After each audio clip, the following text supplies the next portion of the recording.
Magandang araw po sa inyong lahat. Sana matapos yung panoorin itong particular vlog na ito ay sana po may share nyo to sa inyong mga kaibigan at sa inyong mga kasamahan. Ano po? At sana pakihit na rin yung notification bell para every time na nagkakaroon ako ng bagong vlog ay madali kayong manonotify. Pwede po ba yan? Maraming salamat po sa inyong lahat. May guro na nagtanong sa akin regarding sa transfer niya from the Division of Manila to Division of Caloocan. Galing kasi siya ng Division of Manila, nag-transfer siya dito sa Division of Caloocan. According to her, 13 years na siya na nag-render, 13 years siya na nag-render ng service as public school teacher doon sa Division of Manila, at dito sa Caloocan ay meron na siyang 4 na taon. Sabi niya nung nasa Division of Manila daw siya ay teacher 2 na, Teacher 2 na siya nung nasa Division of Manila siya. Pero nung lumipat daw siya dito sa Division of Caloocan ay nag-back to Teacher 1 daw siya. Ngayon ang tanong niya, bakit daw hindi niya nadala yung item niya na Teacher 2 from Manila to now Division of Caloocan? Naintindihan po ba natin yung sitwasyon niya? Alam mo, hindi lang ikaw yung nagkaroon ng experience na ganito, Maraming guro ang nagkaroon ng ganitong experience na kung saan nag-transfer sila from one division to another division pero hindi nila nadala yung kanilang item. Alam mo, minsan may teacher 3 lumipat ng isang division pero hindi niya nadala yung item niya na teacher 3. Kaya nung paglipat niya, ang ibinigay sa kanya nung division na nilipatan niya ay teacher 1. Alam nyo, kahit na ikaw ay Master Teacher 1, Master Teacher 2, Department Head, kung lilipat ka ng ibang division, dito sa NCR o sa province, hindi mo pa rin madadala yung item mo na Master Teacher or Department Head. Talagang wala kang choice pag lumipat ka, kundi iwanan yung item. Iiwanan mo yung item doon sa division na aalisan mo. Ganun ang mangyayari sa'yo. Alam nyo, dear teachers, wala namang problema kung kayo ay lilipat ng ibang school, di ba? Dahil ito naman ay pinapayagan ng ating rules.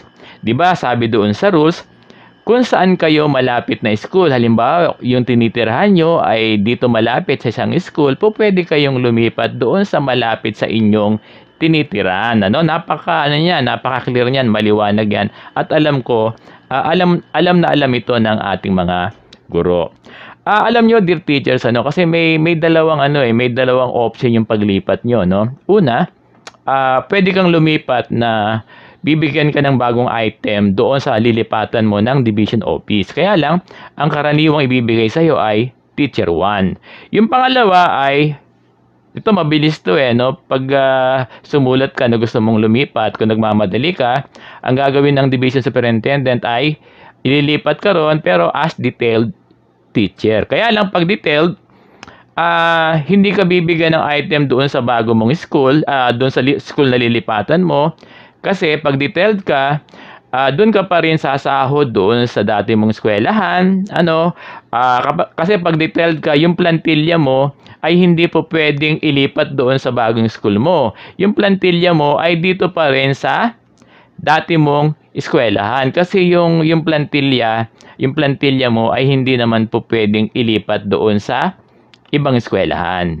Alam nyo kasi pag detailed o yung gurong lumilipat sa ibang paaralan, pero within the division, karaniwang ginagawa lang ito ng mga teacher 1. Kasi kung ikaw ay teacher 3, master teacher, department head, mahirap ka nang i-transfer sa ibang school. At sure, kapag lumipat ka, kung ikaw ay teacher 3, master teacher or department head, hindi ka papayagan ng yung principal na dalhin yung item mo. Walang principal na papayag na dalhin yung item ng kanyang school sa ibang school. Pero kung magpipilit ka na lumipat ng ibang school, di ba? Master teacher ka na or department head, wala kang choice kundi iwan yung item mo, doon sa school na aalisan mo. Kaya lang, wala naman siguro na guro na mataas na yung level ng kanyang salary grade ay nanaisin pa na bumaba yung kanyang salary grade back to teacher 1. Meron kayang gusto na gustong-gusto niyang lumipat pero master teacher na siya, gusto niyang lumipat na ibang school tapos magti-teacher 1 siya.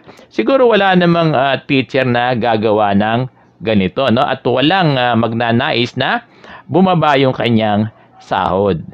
Babalikan ko yung tanong ng guro, yung concern ng guro kasi dati na kasi siyang teacher 2 sa isang division, sa Division of Manila, pero nung pumunta siya ng Division of Caloocan, ang ibinigay sa kanya, ang nakuha niya ay teacher 1, At yung tanong ng ibang mga guro dito sa Caloocan, bakit pag lumilipat sila ng ibang school within the division lamang, bakit hindi nila nadadala yung kanilang item, Alam nyo, dear teachers, merong ruling ang DBM at yung ruling ng DBM ay yung ating item ay hindi transferable, Yung item plantilla natin ay hindi ito nalilipat from one school to another school dahil ang plantilla ay definite, Kung saan tayo nakaplantilla, dapat doon lamang tayo, doon lamang tayo magre-render ng ating service. At kung ano yung item position mo, doon sa plantilla ng school,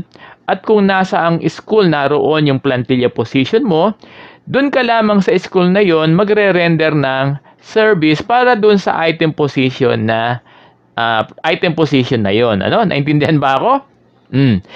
Paano, Sir Bong, hindi na ba ako po pwedeng lumipat ng ibang school, Alam nyo, by all means, pwede kayong, gaya na sinasabi ko kanina, by all means, pwede kayong lumipat ng ibang school kasi meron tayong batas na localization and it applies to all government employee, hindi lang yung mga guro. Kaya lang, iiwan mo yung item mo doon sa school na alisan mo at kukuha ka ng bagong item doon sa school na pupuntahan mo. Now, kung magpipilit ka, ipopost mo na lumipat na ibang school, ang sad point niyan, talagang teacher 1 pa rin ang iyong makukuha, Teacher 1 pa rin ang mabibigay sa inyo kasi teacher 1 lang ang karaniwang new item ng mga schools, Yung new item na yan ay binibigay ng division office.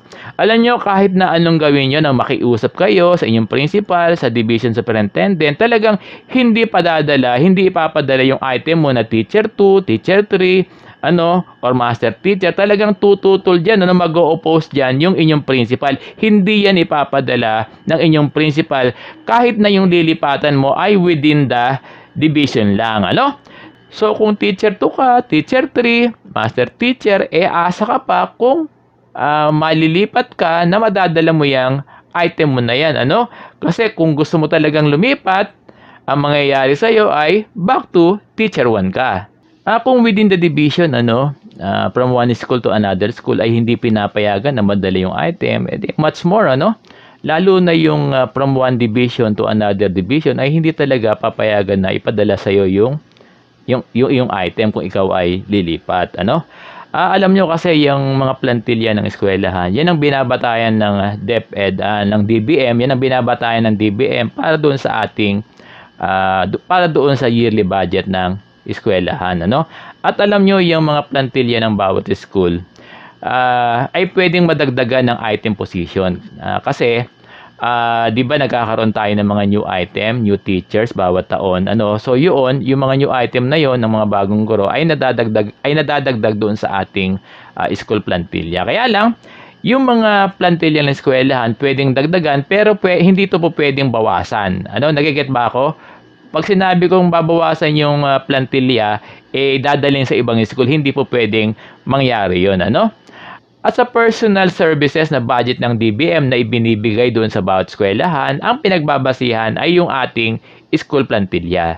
Sana nabigyan ko ng kasagutan yung concern ng ating guro, yung tanong niya na kung bakit hindi niya nadala yung kanyang item na teacher 2 from Manila dito sa Division of Caloocan. Alam mo talaga hindi papayag yung Division of Manila na dalhin mo yung item nila dito sa Caloocan. Kaya nung lumipat ka ng Caloocan, teacher 1 lang yung teacher 1 yung ibinigay sa inyo dahil ang karaniwang item na available lang ay teacher 1. Alam mo, mahirap kung lilipat ka talaga ng ibang division, mahirap kang bigyan ng teacher 2, teacher 3 or master teacher doon sa division na iyong paglilipatan. So ang payo ko sa iyo, no, dahil ikaw naman ay almost 20 years na, no, sa serbisyo, no, 18 years. Ang gawin mo na lang ay mag-apply ka ng reclass through ERF, ano, ng iyong teacher 2 dito sa bago mong division sa Caloocan, ano. So maliwanag ba 'yan? Maraming salamat sa inyong lahat.